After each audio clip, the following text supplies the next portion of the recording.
అందరికీ నమస్తే. YCP party భారీ ఓటమి తర్వాత వైసీపీ పార్టీకే కాకుండా మనందరికీ నేర్పిన గుణపాఠం ఒకటి ఉంది. అదేంటి అంటే, ఎవరైతే అధికారం ఉందని కానీ, డబ్బు ఉందని కానీ, మన టైం బాగుందని కానీ, లేదా మన వెనకాల బలగం ఉందని కానీ విర్ర వీగితే వారికి కాలమే సమాధానం చెబుతుంది.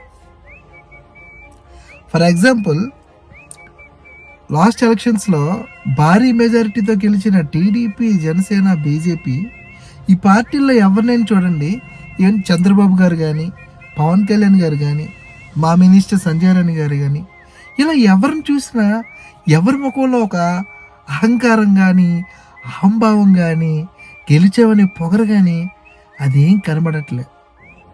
కష్టపడి గెలిచామనే ఒక సంతృప్తి, ఒక ఆనందం అదైతే మాత్రం క్లియర్గా కనిపిస్తుంది.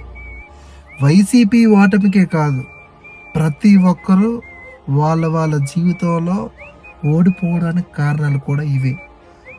సో వీటన్నిటికీ దూరంగా ఉండడం రాజకీయాల్లోనే కాదు, ఎక్కడైనా మనకు పనికొచ్చే విషయం. వాటన్నిటికీ దూరంగా ఉందాం, హ్యాపీ లైఫ్ని లీడ్ చేద్దాం. Thank you.